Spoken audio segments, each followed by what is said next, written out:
Hey everyone, welcome to Ask Mrs. Brown, where I basically answer questions that students ask me about my classes or my writing classes.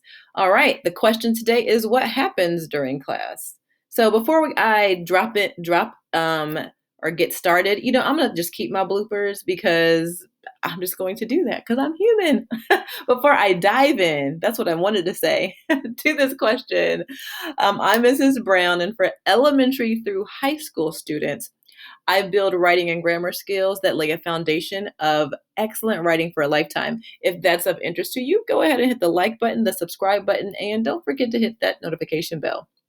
All right, so what happens during one of my writing classes? Great question. My classes are usually 55 to 60 minutes, and so I don't blame you for asking this question. What will we do for that long? So my classes are broken down into about four segments. And so the first segment is review. So every week we start with some kind of review game or review challenge, but it's designed to make sure that we go over what was covered the week before. And we do it in a game way, or we gamify it in some way just because, it's fun. I like games. I don't know about you. And it just allows us to make sure that all of the writing and grammar concepts that we are learning every week they're sticking with us. All right. And then we also, after we play our game or challenge, we open the floor. I open the floor for questions.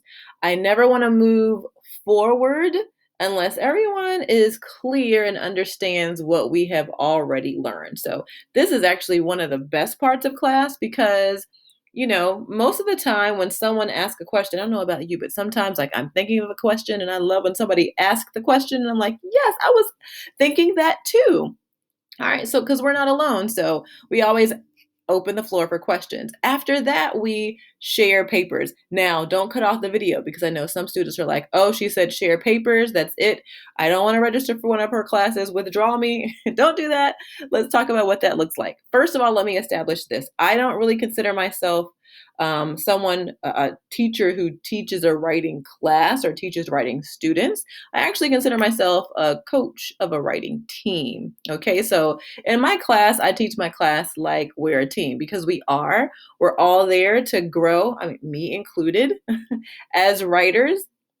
And so the purpose of sharing is really so that we can encourage each other and we can share ideas. I don't know about you, but no matter what it is that I'm doing, I love learning by seeing what someone else is doing, who's also like who also has the same goal as I do.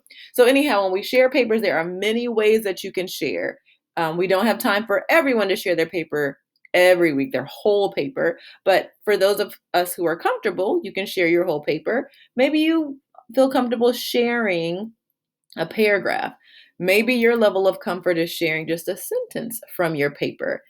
Maybe your level of comfort is sharing one word from your paper that demonstrates something we were working on. Maybe you don't like to open, like say it out loud and share. If you don't, then you can just type a sentence in the chat log or type a word in the chat log and share that way.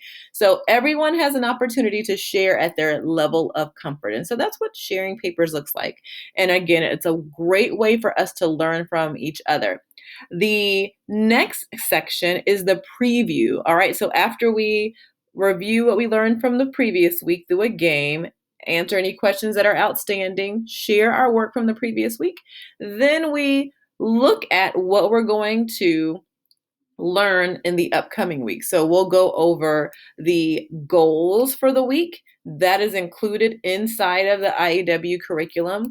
We'll also go over what's called the suggested daily breakdown. I love IEW because it tells you what you should do every day and it gives you like a little list of every single thing you should do every day so you can kind of check it off. It helps you to kind of manage your time. So I love that too. And then the last section, which we usually take about 15 to 20 minutes with, is Fix It Grammar. And Fix It Grammar is broken into two sections. So the first section is Learn It. We will learn a grammar concept every single week.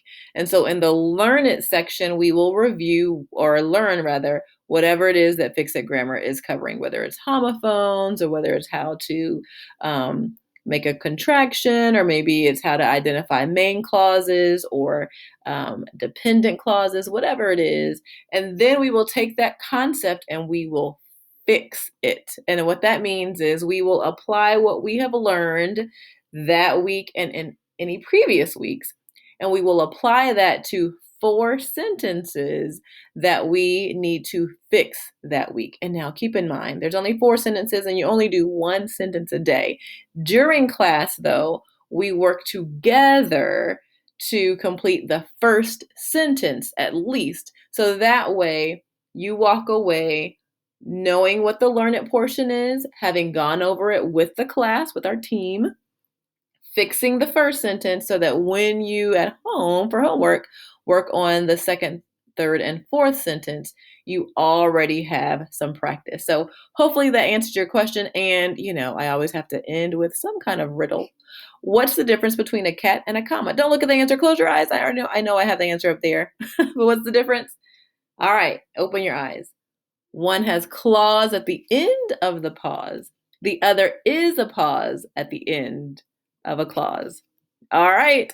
Well, great question. Thanks for dropping that question in the YouTube video. If you have a question that you'd like for me to answer, drop it in the YouTube below in the comment section. Or if you are registered for one of my classes, you can drop your question inside of the classroom. If you're not registered, what are you waiting for? Go ahead and do that. I'll drop a link to my classes in the comment section as well. So anyhow, great question, and I'll see you again on the next episode of Ask Mrs. Brown. Take care.